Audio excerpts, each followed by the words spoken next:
What's up, my fellow creepers and things that go bump in the night? Welcome back to another episode of Creature of the Night. I am your host, Toxin, your friendly neighborhood sinner. You should know what to do. Slash that subscribe button and ding that little bell to let you know every time I upload so you can keep up to date with me, guys. Yes, let's dive right into it. A dog moves into a rural home only to discover that supernatural forces are lurking, and when that supernatural force threatens his human companion, the pup must do all it can to protect the ones he loves. Guys, I'm speaking, of course, of Good Boy. I'm next. I should never have come here. Directed by Ben Lindbergh, is I believe how you pronounce his name. He also co-wrote it along with a guy named Alex Cannon, starring Indy as himself, the dog. Guys, I want to go right into this. Before I even watched this film, I said if the damn dog dies, we riot. I'm just letting you know. And before we dive into it, really deep into it, this is my spoiler review. So if you want to check out my spoiler-free review, make sure you hop on down below to the description and click the link to my TikTok and give me a follow over there. My spoiler-frees are over there. My spoilers are here, guys. Again, if the dog would have died, we would have rioted. Thank God it didn't, guys. I was really looking forward to this film because it did something that we haven't seen at least in a while or done correctly, in my opinion, because nothing comes to mind when I think about this concept. But getting the animal's perspective. We always wonder, because there always are animals in the house when there is supernatural things about, demons, ghosts, whatever you may call it. In any horror film, there's always some kind of animal. And we never get their point of view. What is their perspective? How do they perceive the world that they are in? How do they see the creature that they are in? Like, that they're facing. We meet this guy, I believe his name was Todd. And I looked up on IMDb and it looks like it's a different character. But it looked, from what I saw when we finally see the person, because it did a really good concept of, it let you know that the dog was a star. It was from a few shots were from his point of view, and it was mainly focused on him. You really didn't see any humans face from, or anything from here up. You really didn't see, because they didn't really want to capitalize on them.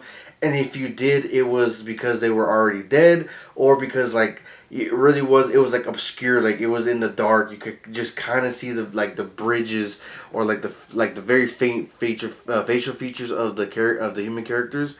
But it lets you know that, dude, we're in this dog's world, and the director wants to show us what the dog sees.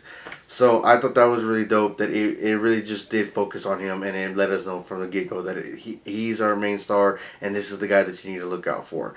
But going into it, when we see his owner, Todd, he's like, the first time we meet him, he's already like bleeding from the mouth, that he has some kind of disease going on. His sister walks in on him, tries to save his life, and I'm guessing he's finally out of the hospital, so now he's trying to rebuild his life, get back with his dog, who's his best friend. He ends up moving out into, like, in the middle of the woods, which we all see in horror movies, that never ends up being a good thing. Now you fucked up! You have fucked up now! To try to rebuild his life where his grandpa died, already another red flag, that he just needs that good old country air. Pause on that. I really thought it was cool because that's the actual house of the director. And I really thought that, guys, if you haven't seen it already, I don't know why you're watching this, but if you haven't seen it already, make sure you stay to the end of the credits, because there is a badass little commentary. And I haven't seen that where they actually gave it to us, not from buying the DVD or Blu-ray or going to see a special version of it on streaming or anything like that, but they actually gave us the director's commentary. I really thought that it was really cool that they used a skeleton crew, that it was the bare minimum doing everything: sound, directing, lighting, camera work, even the acting, assistant acting, and all that, and that they used their own house. This film took 3 years to film, because they even show us of a little shot of him seeing something scurry past. It took an all-day thing, and it was only like maybe 8 seconds of film. What? If that. And if you're a filmmaker, you know that, dude, that's nothing. That's nothing at all, you know? But yeah, okay, going back into it. Again, they move into this house, and there's already things. He's already seeing things. He's already seen some kind of shadowy figure lurking in the corners. You can't really tell it's there because it is in dark places, so shadow upon darkness, you just kind of see this little weird outline. Like, you could tell something's there, but you really don't know what it is. And as we're going on, we can see it's getting tough. It's getting stronger, and we see more and more videos of the grandpa who passed away.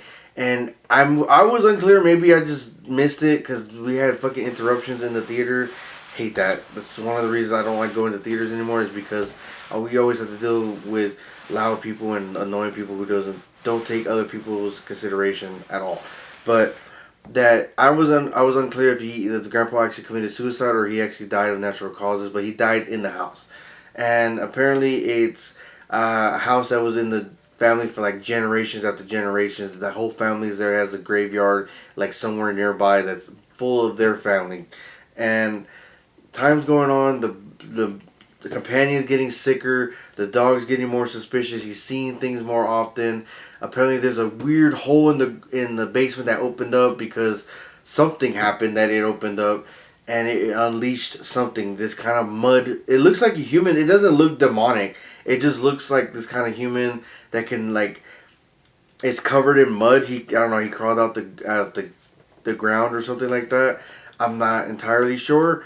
But again, he didn't look menacingly, but I love the shots that they got of this film. There's another dog in there called Max, I believe, that he gets a shot where he's looking at the hole that opened up in the basement, and it had really two jump scares this whole film, and they both really got me. So it's been a long time since I've been able to say that. But the shot that he got when he's on a close up of the dog's eye, and you see this weird figure come out, and he has like kind of like long nails, and he lunges out at him. I thought that was brilliant. I don't know how he got that shot. I have to look it up, but I don't think it was CGI. I just think it was just hardcore filming, and he just got lucky with the shot. But it looked beautifully. Love that. But going on, he's getting sicker. Nothing that he's doing is working. He even surrounds himself with plants and crystals. Hopefully, earthly remedies can help him. Nothing seems to happen. But I did notice that the sicker that this person got, the closer that this thing got, and the bigger wedge between the dog and his human companion. That wedge got getting bigger and bigger to the point where he ended up locking him outside the house during the rain, and he has to go one-on-one with this entity that's slowly trying to drag him into the doghouse and kill him or do whatever it's gonna do. I just thought it was really interesting because it does show that there is a world behind the world that we cannot see, and who knows what these things are seeing. I have 4 pugs myself. What? What the fuck? And living in this new house, I have seen them see things or like at least stare at something and then kind of just like brush it off. It's like, no, motherfucker, I need you to speak and tell me what the hell you just saw.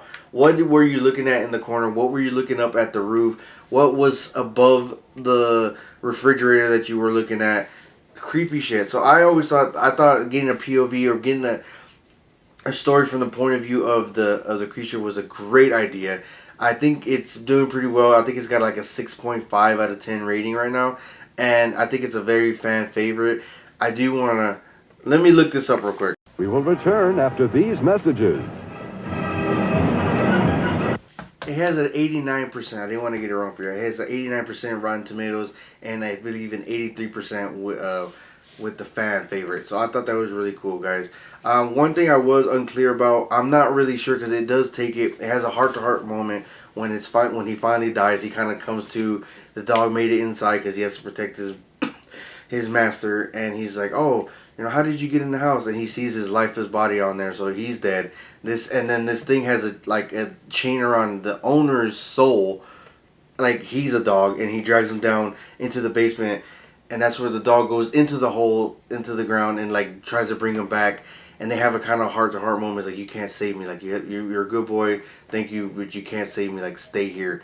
And he goes back to being dead or wherever he's going. So to me, was the house actually haunted, or was this just death coming for his owner? I don't like to watch other people's reviews, so this is kind of me just going off of what I thought from the film. So if you know what it is or you have an idea, let me know. But to me, my girlfriend believes that the house is haunted, and it's just a malevolent spirit that just came and got him like it got his uncle or got his grandpa. Even though again, this kind of proves my theory too, because the grandpa was really sick too, and coming down with something, maybe something genetic with their family, that they have this kind of sickness for the males or whatever. But like, that could be the death. It could have just been death, because there's a point where he flashes his face again. It just looks like a human covered in mud, or a shadowy entity of a human, like nothing malevolent, nothing demonic looking. It's just a weird looking person that's in the corner, or whatever you may see it. So I was like, it could be death, but there's a point where he flashes like a skull face. So I was like, is it death? Is it just like the is it just death coming for another soul? You know, what did that mean? But if you have a theory, let me know. Let me know what you thought about this film, guys. When you check it out, let me know what you thought about this review, and let me know what you want to see next, guys. And peep the fucking badass popcorn bucket. If you haven't got one, go check it out. I believe I got it at Cinemark. I don't think AMC or anybody else is doing anything else. I do look forward to getting other popcorn buckets. If y'all wanted me to do a popcorn bucket review, let me know. Even though y'all can't see them in the frame right now, I have a shit ton of them. So if you want me to go walk you down popcorn bucket lane, let me know. Like I always say, if you're not sinning, you're not having fun. Beware the moon, guys.